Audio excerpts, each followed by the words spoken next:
అయితే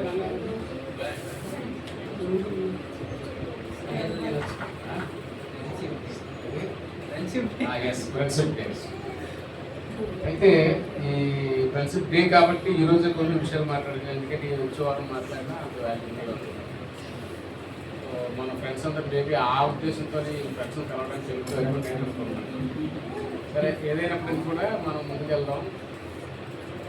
అది యాక్చువల్గా స్నేహితుడు లేదా ఫ్రెండ్షిప్ అనేది చాలా గొప్ప విషయం. ఎందుకంటే ఈ భూమి మీద ఏ రిలేషన్ అయినా స్వార్థంతో ముడిపడి ఉంటుంది, కానీ ఫ్రెండ్షిప్ వచ్చేటప్పటికి ఇట్స్ ఏ ప్యూర్ రిలేషన్ అనుకుంటా. అంటే నిజమైన స్నేహం మాత్రమే నేను మాట్లాడేది. ఎందుకంటే కొన్ని బంధాలు కొన్ని రిలేషన్స్లో ఏమన్నా స్వార్థం ఉంటుందేమో, కానీ ఈ ఫ్రెండ్షిప్లో అలా ఉండదు. ఎప్పటికీ నిజమైన స్నేహం గురించే నేను మాట్లాడుతున్నాను.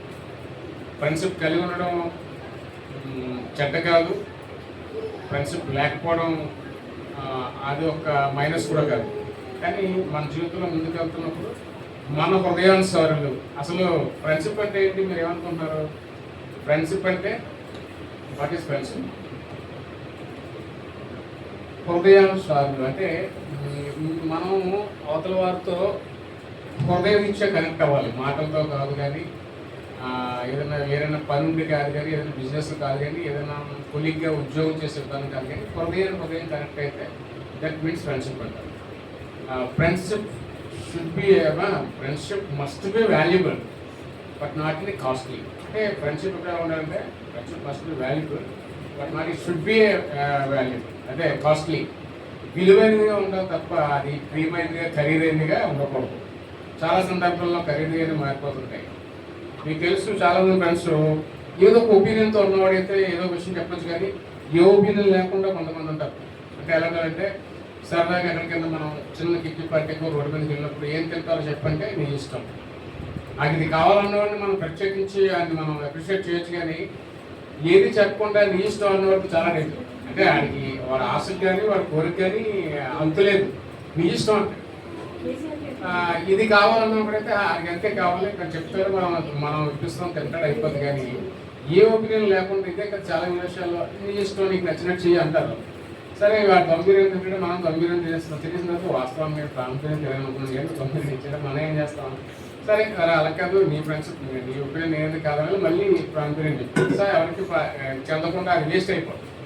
సో ఇది నాకు కావాలి అనేవాడితో మనం ఫ్రెండ్షిప్ చేయొచ్చు, కానీ ఏమీ లేకుండా ఇలాగా ఈ నీ ఇష్టం అనే వాళ్ళతో చాలా ప్రమాదం. అయితే భూమి మీద ఫ్రెండ్షిప్ కలిగడం చాలా మంచి విషయమే. ఫ్రెండ్షిప్లో ఉండడం కూడా మంచి విషయమే.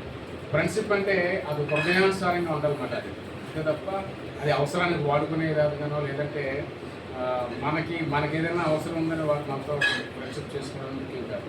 మీరు చూస్తే బైబిల్లో ఒక మంచి ఫ్రెండ్షిప్ కనపడుతుంది. హోల్ బైబిల్లో ఇద్దరు మనుషుల మధ్య ఉన్న ఫ్రెండ్షిప్ చాలా అమోఘమైంది అన్నమాట. ఆ ఫ్రెండ్షిప్ బైబిల్లో ఫ్రెండ్షిప్ కోసం చెప్పాలంటే ఆ ఇద్దరు మనుషుల కోసం చెప్తాం. మీకు ఏమైనా ఐడియా వచ్చిందా? బైబిల్లో ఫ్రెండ్షిప్ కోసం మాట్లాడాలనుకున్నా అసలు చాలా strong and very affectionate friendship. అది ఇద్దరు మనుషుల మధ్య ఉంటుంది. అది చాలా విలువైన ఫ్రెండ్షిప్. అంటే ఎవరెవరంటే యోనాతాను, దావీదు. చాలా అంటే వాళ్ళ ఫ్రెండ్షిప్ ఎలా ఉంటుందంటే, దావీదు ఒక గొర్రెల కాపరి, ఇందాక అయ్యగారు చెప్పినట్టు యెష్షయి కుమారుడు కనిష్కుడు అన్నమాట. ఆయన గొర్రెల కాపరి. యోనాతాను ఎవరండి? యువరాజు, రాజకుమారుడు. ఏమండి, సౌలు కుమారుడు, యువరాజు, రాజకుమారుడు. అయితే వీళ్ళిద్దరికీ ఎక్కడ కనెక్ట్ అవుతుంది? ఇతనేమో కాబోయే రాజు, ఆయనేమో గొర్రెల కాపరి. అసలు ఎలా? ఈయనేమో జ్యేష్ఠుడు, సౌలు కుమారులో జ్యేష్ఠుడు, అంటే కాబోయే రాజు అనమాట. అలాగని ఇతనికి యుద్ధ నైపుణ్యాలు లేవని కాదు. మీరు ఒకసారి చూడండి, యెషయా అది 1 సమూయేలు 18వ అధ్యాయం, 1 సమూయేలు 18 1 నుంచి 5. 1 సమూయేలు 18వ అధ్యాయం 1 నుంచి 5.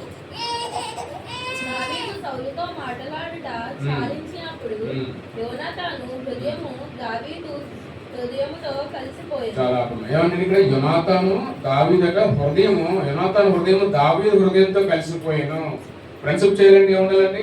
స్టేటస్ కాదు, కానీ నీకున్న పరపతి కాదు, కానీ నీకున్న ఎడ్యుకేషన్ క్వాలిఫికేషన్స్ కాదు, కానీ నీ బ్యాంక్ బ్యాలెన్స్ కాదు, కానీ ఎదుటి వ్యక్తితో మనం ఫ్రెండ్షిప్ చేయాలంటే ఖచ్చితంగా మీ 2 హృదయాలు ఒకటే ఉండాలి. ఖచ్చితంగా మీ హృదయం అవతల హృదయంతో ఏకీభవించినప్పుడే అది ఫ్రెండ్షిప్ చేయాలి. ఇక్కడ ఏమన్నా దేవుడు హృదయం ఎక్కువస్తే ఎలాంటి వయసు అయిపోయినా 10 సంవత్సరాలు 70 ఏళ్ళ ముసలితో కూడా ఫ్రెండ్షిప్ చేస్తారు. మీరు చాలా ఇళ్లలో చూస్తుంటారు, ఆ మనవల్లో ఆ తాతలతో కనెక్ట్ అయి ఉంటారు, వాళ్ళు ఒకే హృదయం కలిగి ఉంటారు. తర్వాత చదవమ్మా.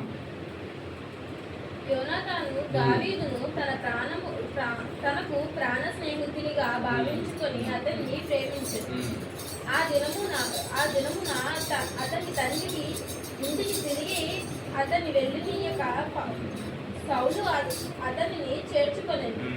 దావీదు తనకు ప్రాణ స్నేహితుడని భావించుకొని అతనిని ప్రేమించుచు యోనాతాను అతనితో నిబంధన చేసుకున్నాడు.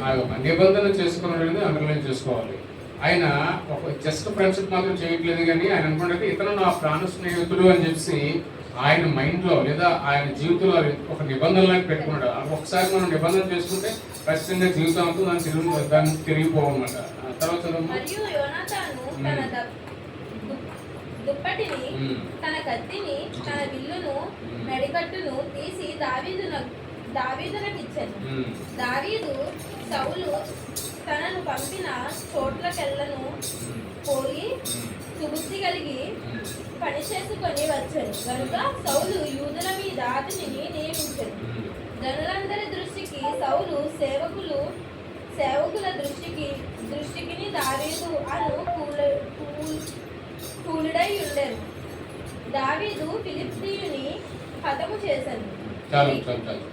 ఇప్పుడైతే దావీదు దగ్గర సౌలు దగ్గర దావీదు దగ్గర పనిచేసినప్పుడు ఎంతో హృదయానుసారంగా పనిచేస్తూ వాళ్ళ అబ్బాయికి కూడా ఆయనకి నచ్చిన వ్యక్తిగా మారిపోయాడు దావీదు. కాబట్టి కొంతమంది జనాంగం మీద ఆయన అధిపతిగా నియమించగా ఆ విషయాల్ని ఏదైతే పని చెప్తున్నాడో సౌలు ఆ పనిని అంతటిని నెరవేరుస్తూ ఇశ్రాయేల్ ప్రజల కట సౌలు కంటే దావీదే ఇష్టానుసారిగా మారిపోయాడట. మీరు గమనించండి, ఆయన గోత్రం వేరు. ఎవరండి? సౌలు బెన్యామీన్ గోత్రం అంటే శత్రువుల్ని చీల్చి చెండాడేస్తారు. అంత పెద్ద గోత్రం ఇశ్రాయేల్లో బెన్యామీన్ గోత్రం అంటే శత్రువులు సైతం చీల్చి చెండాడే అంటే గోత్రం అది. ఎట్లుందండి? యూదా గోత్రం. ఎవరు? దావీదు గారి. దావీదు మీరు చెప్పినట్టుగా ఎస్ఐ కుమార్లో తల్లిదండ్రులు కూడా గుర్తించలేని, సొంత సహోదరులు కూడా గుర్తించలేని చిన్న వ్యక్తి. అయితే ఆయన ఫిలిష్తీయుడికి బాస్ అయినటువంటి ఎవరినండి గొలియాతును చంపగా అప్పటి నుంచి ఈ సౌలు తన కుమారుడు, సౌలు కుమారుడు ఎవరండి? కుమారుడు యోనాతాన్. నేను కూడా బైబిల్ ఫస్ట్ లో చదివినప్పుడు యోనాతాను ఈ ఇద్దరు గురించి మాట్లాడినప్పుడు యోనాతానేమో దావీదు వైఫ్ అనుకునేవాడు పేరు చూసి. మీకాల్ ఆమెను ఎవరైతే ఈ సున్నతి లేని ఫిలిష్తీయుని గొలియాతును చంపివేస్తారో వారిని నా కుమారుని ఇచ్చి పెళ్లి చేస్తున్న దావీదు అని సౌలు గారు చెప్పిన తర్వాత ఈయన వెళ్ళి ఆ దానికోసం కాకపోయినా ఇతను ఆ ఫిలిష్తీయులు ఇశ్రాయేల్ ప్రజలు ఇబ్బంది పడతారు గొలియాతును చంపడానికి వెళ్ళినప్పుడు వాస్తవానికి కింద ఫాస్ట్గా చెప్పారు, అది ఏదైతే ఒడిశల్లో నుంచి కుట్టిన రాయి తగలడం వల్ల చనిపోలేదు, వెనకల నుంచి కుట్టాడు దేవుడు. అది విశ్వాసాన్ని బలపరచడానికి చెప్పిన మాటే. వాస్తవానికి ఇశ్రాయేల్లో గొలియాతు యొక్క స్కల్ ఇప్పటికీ కూడా ల్యాబొరేటరీలో ఉంది. ఇక్కడ మనకి అన్నిటికీ పాయింట్ బ్యాలెన్స్ చేసేటప్పుడు ఒక బ్యాలెన్స్ చేసేటప్పుడు ఇదంతా స్కల్ ఉంటుంది, కానీ ఇక్కడ కంప్లీట్ అవ్వదన్నమాట. అక్కడ కుడితే మీరు చాలా సినిమాలు చూసారు, తొప్పాయితో కాస్తే వెనక పడతారు, ముందుకే పడతారు. బికాస్ బ్యాలెన్స్ తప్పిపోయిన తర్వాత యాక్చువల్ గ్రావిటేషన్ రూల్ ప్రకారం వెనకల ఆడేసాను ఏముండదు, ముందుకే పడుకుంటాడు. సో మనం విశ్వాసాన్ని బలపరచడం కోసం వెనక నుంచి దేవుడు కొట్టారంటాం, కానీ వాస్తవాన్ని సైంటిఫికల్గా అక్కడ కొడితే స్కల్ ఒక ప్లేస్ ఉంటుంది. ఇప్పటికి కూడా రాయి తీయకుండా ఆ స్కల్లో అలాగే ఉంచారు. ఇజ్రాయెల్లో ల్యాబొరేటరీలో ఉంది, దానికి సైంటిఫికల్ మెథడ్ కూడా ఉంది. సో మనం ఎలాగే ఏం చెప్పుకున్నప్పటికీ కూడా విశ్వాసాన్ని బలపరచడం కోసం మనం మాట్లాడుకుంటాం. కాబట్టి ఎవరైతే దావీదు ఎవరో గొలియాతుని చంపిన తర్వాత సౌలుకి అల్లుడిగా మారిన తర్వాత సౌలు గారి కోపం వచ్చేసి ఆయన ఎలాగైనా చంపారు. అయితే యోనాతాను ఫ్రెండ్షిప్ వలన ఆయన ఒకసారి అడుగుతాడు. మీరు చూసినట్లయితే 1 సమయం 21 అధ్యాయంలో 30 చదివితే అసలు డాడీను అసలు దావీదు చేసిన తప్పేంటి, ఆయన అసలు ఎందుకు అలాగా చంపాలని కోరుకుంటా ఉన్నప్పుడు, అరే నువ్వు రాజు అవ్వాలంటే, నువ్వు నా తర్వాత రాజు అవ్వాలంటే వాడి జనాల్లో వాడి పేరు ప్రఖ్యాతులు పెరుగుతూ వెళ్ళిపోతున్నాయి, ఖచ్చితంగా నువ్వు ఆయన తీసుకురా, ఆయన మరణానికి అర్హుడు అంటాడు దేవుడు. ఎవరు? యోనాతానుతో. అయితే ఎవరైనా కాంక్ష ఏమంటుందండి, నా తర్వాత మా తండ్రి తర్వాత నేనే అవ్వాలని, నా తండ్రి తర్వాత నేనే రాజు అవ్వాలని కోరుకుంటే, యోనాతాను ఏం చేస్తాడంటే తన హృదయాన్సుడైన దావీదుతో తనకున్న ఫ్రెండ్షిప్ని బట్టి ఒకసారి మాట్లాడతాడు. నువ్వు ఇశ్రాయేల్ జనాంగానికి రాజు అవ్వాల్సిన వాడివి, నువ్వు ఏనాటికైనా నువ్వు ఒక రాజు అవుతావు, రాజు అయిన తర్వాత నేను నీకు సహాయకుడిగా ఉంటాను. గొప్ప మాట అండి, ఎవరు ఎలా మాట్లాడలేము. ఆయన ఫ్రెండ్షిప్ను బట్టి అలా మాట్లాడతాడు. నువ్వు ఎప్పటికైనా ఇశ్రాయేలుకి రాజు అవుతావు, నేను నీకు సహాయకారిగా ఉంటాను. అంత మాత్రమే కాదు, తర్వాత మాట్లాడతాడు చివరిలో చనిపోయిన తర్వాత ఎవరు యోనాతాను చనిపోయిన తర్వాత దావీదు ఏడ్చి ఒక మాట్లాడాడు, స్త్రీలు చూపించే ప్రేమ కంటే అధికంగా భూమి మీదట స్త్రీలే జనరల్గా జెండర్లో చూస్తున్నట్లే మగవాళ్ళని ఆడవాళ్ళు ప్రేమించినంత ఇంకొక మగాడు ప్రేమించేంత అంత లవ్ ఎఫెక్షన్ చూపించలేము తల్లి విషయంలోని భార్య విషయంలోని. ఎందుకంటే ఆ ప్రేమకి క్యాలిక్యులేషన్స్ ఉంటాయి, ఆ ప్రేమకి రెండు రియాక్షన్స్ ఉంటాయి. కానీ ఇక్కడ సేమ్ జెండర్ అయినా అంటాడే చనిపోయిన తర్వాత ఎంతో బాధపడుతూ ఈ లోకంలో ఒక స్త్రీ చూపించలేనంత కంటే అధికంగా చూపించాడట యోనాతాను ప్రేమ. అందుని బట్టి తన స్నేహితుల కోసం ప్రాణాలైనా తెగించాడు తప్ప నేను ఎప్పుడు రాజును అవ్వాలని కానీ లేదా ఈ దావీదు నాకు అడ్డంగా ఉన్నాడని నేను ఎప్పుడు మనసులో అనుకోలేదు. కారణం మొట్టమొదటి మనం 18వ చదివాము, ఆయనట 2 హృదయాలు కలిసాయట. కారణమే కాదని ఈయన నా ప్రాణ స్నేహితులను నిబంధన చేసుకున్నాడు. ఖచ్చితంగా ఏం చేయాలంటే మనం ఫ్రెండ్షిప్ చేసేటప్పుడు ఎలా ఉండాలంటే మన ఫ్రెండ్స్ జనరల్గా మనం ఫ్రెండ్షిప్ చేసేటప్పుడు మీరు గమనించుకోవాలి, భూమి మీద లేదా లోపల ఫ్రెండ్షిప్ జరిగేటప్పుడు చాలా మంది మనతో ఫ్రెండ్షిప్ చేస్తారు. ఎప్పుడు వాడు ఎవడో మనకు తెలియదు. కానీ ఏం చేస్తారంటే మీరు ఫర్ ఎగ్జాంపుల్ లోకంలో చూస్తున్నట్లయితే ఎమ్మెల్యే పిఏతోని, ఎమ్మెల్యే కొడుకులతోని లేదా పెద్ద అఫెక్షనేట్ పొజిషన్లో ఉన్నటువంటి ఆ పర్సన్స్తో కొంత ర్యాపో మెయింటైన్ చేస్తారు. వాళ్ళు బహిరంగంగా చెప్తారు, వీళ్ళతో మనం రిలేషన్ పెట్టుకుంటే రేపు పొద్దున మనకి పనులన్నీ ఈజీగా ఉంటాయని. అందుకు బట్టి అలాంటి ఫ్రెండ్షిప్ ఎప్పుడూ నిలవబడి. కానీ మీరు నిజమైన స్నేహితులు ఎలా ఉంటారు దేవుడు స్పష్టంగా చెప్తున్నాడు. చూడమో 17 అదే సామెతలు 17 చూస్తే విడువక ప్రేమించును దుర్దశలో అట్టివాడు నీకు సహాయకుడిగా ఉంటాడు. సామెతలు 17:17 విడువకు ప్రేమిస్తాడు. నిజమైన స్నేహితుడు ఎప్పుడు కూడా విడువకు ప్రేమిస్తుంటాడు. మీరు గమనించినట్లయితే దేవుడట మనల్ని ఎలా చేసినట్టే మనల్ని ఇశ్రాయేల్ మనల్ని కుమార్తెగానో లేదంటే దాసులుగా పిలవలేదు, కానీ నా స్నేహితులారా అని పిలుస్తుంటారు. లోకాధ్యాయం చూస్తే లోకసువార్త 7:23 అనుకుంటాను. లోకసువార్త 12:4 చూస్తే ఒకసారి నా స్నేహితులారా అని చెప్పి ఆయన మనల్ని పిలవడం జరుగుతుంది.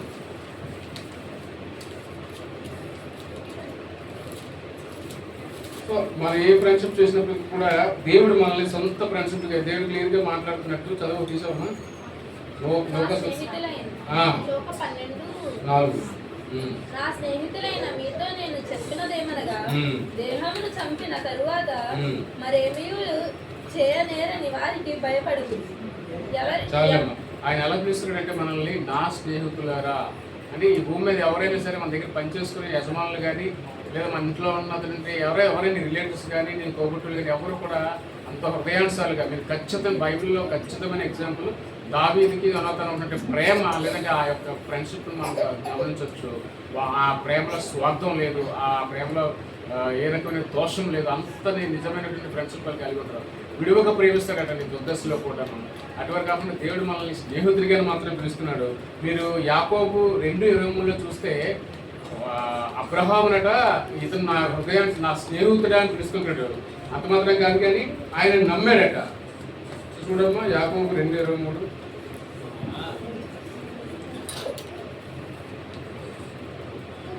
అబ్రహామును దేవుడు నమ్మాను ఉంటుంది.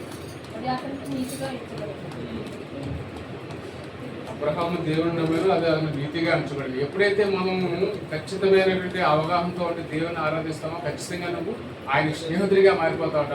ఆ స్నేహితుడిగా మారిపోయినప్పుడు ఖచ్చితంగా మనకి ఇంటి బస్సులో కూడా నేను చేయి విడవడు అంత మాత్రం కలిగి మనం ఇంకా ముందుకెళ్ళచ్చు. మన జీవితాల్లో మంచి ఫ్రెండ్షిప్ ఎత్తుకునేటప్పుడు మనం చూడాల్సిన విషయం అరిస్టాటిల్ కూడా మాట్లాడతారు. ఏంటంటే ఫ్రెండ్షిప్ అంటే ఏంటంటే 2 సోల్స్ కానీ ఒకే బాడీ, 2 ఆత్మలు కానీ ఒకే బాడీలో ఉంటాయి. వాళ్ళు ఎలా ఉంటుందంటే ఇద్దరు కూడా ఒకే అవగాహన కలిగి ఒకే మాట కలిగి ఏ విషయంలో సరే వారి మంచి తారతమ్యం లేకుండా ముందుకు వెళ్తూ ఉంటారు. చివరిగా మనం ముగిద్దాం. యోహాను 15:13 చూడమ్మా. ప్రాణ స్నేహితులు ఎలా ఉంటాడంటే యోహాను 15:13 తన స్నేహితుల కొరకు తన ప్రాణము పెట్టువాని కంటే ఎక్కువైన ప్రేమ గలవాడెవడూ లేడు. ఈ భూమి మీద స్నేహితుడు అనే రియల్ ఫ్రెండ్, నేను ముందుగా చెప్పినట్టు సామెతలు 17 నిజం విలువగా ప్రేమించేవాడు ఏంటంటే ఖచ్చితంగా నీ ప్రాణాన్ని తన ప్రాణం అడ్డు వేసి అంటే నీ కోసం తన ప్రాణం పెట్టాడు. ఈ భూమి మీద మనుషుల విషయాన్ని వదిలేస్తే మన నిజమైన స్నేహితుడు ఎవరంటే దేవుడే. దేవుడే నేను నిజమైన స్నేహితుడు, ఆయన నేను స్నేహితుడిగా పిలుస్తున్నాడు. అలాగే అబ్రహాం కూడా ఆయన నా స్నేహితుడే అని చెప్పి పిలవడం జరుగుతుంది. అందుని బట్టి మనం మొట్టమొదటి స్నేహితుడు ఎవరిగా పెట్టుకోవాలంటే దేవుడిని, యేసుక్రీస్తు వారిని మన స్నేహంగా అమరిస్తే ఖచ్చితంగా నీ జీవితంలో ఎప్పుడు కూడా మోసపోవాలని మాట్లాడుతుంది. అక్కడే కూడా 15:15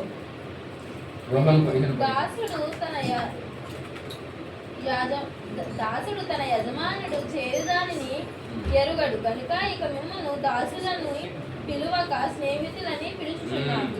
ఎందుకనగా నేను నా తండ్రి వలన వినిన సంగతులన్నిటినీ మీకు తెలుసు. జనరల్గా తల్లి తండ్రి అయినా సరే మనం ఎక్కువ చాలా డీపెస్ట్ క్లోజెస్ట్ విషయాలు ఎవరితో షేర్ చేసుకుంటాం? ఫ్రెండ్స్తోనే. చాలా సందర్భాల్లో లోలో ఉన్న హైలో ఉన్న మనం ఎక్కువ ఫ్రెండ్స్తోనే షేర్ చేసుకుంటాం. అదే అంటే ఒక దాసుడైతే మన యజమానుడు మన దాసులుగా చూస్తే ఆయన సీక్రెట్స్ ఏమని చెప్తాడంటే చెప్పడు. ఆయన ఫ్రెండ్స్ మనం ప్రేమిస్తాడా? ప్రేమించడు. అదే నీ యజమాని స్నేహితుడైతే, అంటే నువ్వు ఒక వేరే కంపెనీలో పనిచేసిన దానికి నీ సొంత ఫ్రెండ్ కంపెనీలో పనిచేస్తే ఎంత ఫ్రీడమ్ ఉంటుంది మనకి. ఎవ్రీథింగ్ ఆయన మనతో షేర్ చేసుకుంటాడు, మనతో చాలా ఫ్రెండ్లీగా ఉంటాడు. ఎట్టి బస్సులో కూడా నేను ఒక ఎంప్లాయీగా చూడటం, నేను ఒక కార్మికుడిగా చూడటం. అందుకంటే దేవుడు నిన్ను ఎప్పుడు కూడా నిన్ను స్నేహితుడిగానే పెట్టుకుంటున్నాడు. కాబట్టి మనం ఈ భూమి మీద స్నేహంగా ఉండాల్సింది యేసుక్రీస్తు స్నేహమే.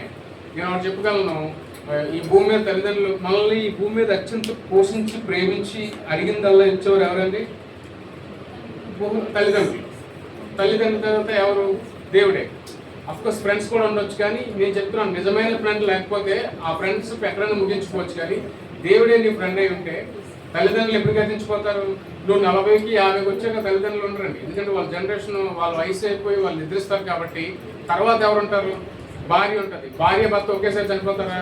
లేదు. వాళ్ళు ఉన్న ఇదిని బట్టి వాళ్ళు ఒకరు గతిస్తారు, ఒకరు ఉంటారు. కానీ నువ్వు పుట్టిన దగ్గర నుంచి నువ్వు గతించిపోయేదాకా నీకు తోడుండే వ్యక్తి ఒకే వ్యక్తి, అదే నీ నిజమైన స్నేహితుడు. ఆ నిజమైన స్నేహితుడు ఎవరంటే యేసుక్రీస్తు. క్రైస్తవులుగా మనం స్నేహం చేయాల్సింది. మీరు యోనాతాను, దావీదుని గుర్తు చేసుకుంటే వారి మరణంలో కూడా, అంటే వాళ్ళ నాన్నగారి మీద ఆ నాన్నగారు యోనాతాను మీద కోపడతారు. సార్ చూసినట్లేదు 2 సమయాలు 19, 20, 31 చూడమ్మా. 1 సమయాలు 20:30-31. ఆయన ఇతనితో చేసిన ఫ్రెండ్షిప్ని బట్టి ఇతని మీద కోపపడి చాలా కోపపడతాడు. దానివల్ల యుద్ధంలో ఇద్దరు వెళ్ళినప్పుడు తన తండ్రితో పాటు ఇతను కూడా తను చాలిస్తాడు. చాలించినప్పుడు దావీదు మనం శ్రమ చూసినట్లయితే చాలా చాలా దుఃఖకరమైన బాధని చూస్తాం. చూడమ్మా 1 సమయాలు 20:30-31. సౌలు యోనాతాను మీద బహుగా కోపపడి ఆ గొడ్డగొట్టు దాని కొడక, నీకును నీ తల్లి మానవునకును సిగ్గు కలుగునట్లుగా నీవు యెష్షయి కుమారుని స్వీకరించిన సంగతి నాకు తెలిసినది కదా. యెష్షయి కుమారుడు భూమి మీద బ్రతుకున్నంత కాలము నీకైనను నీ రాజ్యమునకైనను స్థిరత కలగదు కదా. కాబట్టి నీవు వర్తమానము పంపి అతనిని నా దగ్గరకు రప్పించుము. నిజముగా అతడు మరణమున్న కర్తుడని చెప్పాను. చాలా ఏమంటండి, సౌలు పిలిచి యోనాతాను తిట్టలేదు, కానీ యోనాతాను తల్లిని కూడా తిడుతున్నాడు. నీకును నీ తల్లికి సిగ్గులేదేట్రా? ఆడెవడో గొర్రెల కాసులు యెష్షయి కుమారుడు, ఆడితో నీకు ఫ్రెండ్షిప్ పెట్టరా? వాడు ఉంటే నువ్వు రాజు అవ్వడానికి నిజమైక్యతను కూడా నీకు లేకుండా వాడితో ఫ్రెండ్షిప్ చేస్తున్నావా? ఖచ్చితంగా వాడిని ఈ వర్తమానం పంపించి నా దగ్గర తీసుకురా, ఆయన మరణానికి అర్హుడని మాట్లాడతాడు.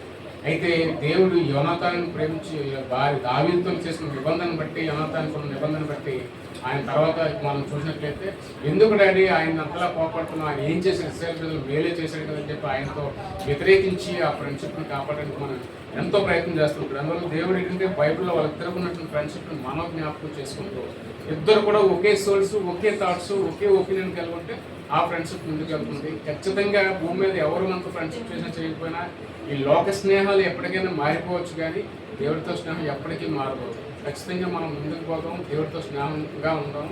ఈ మాటలు ముగిస్తున్నాను. అవి ప్రార్థన.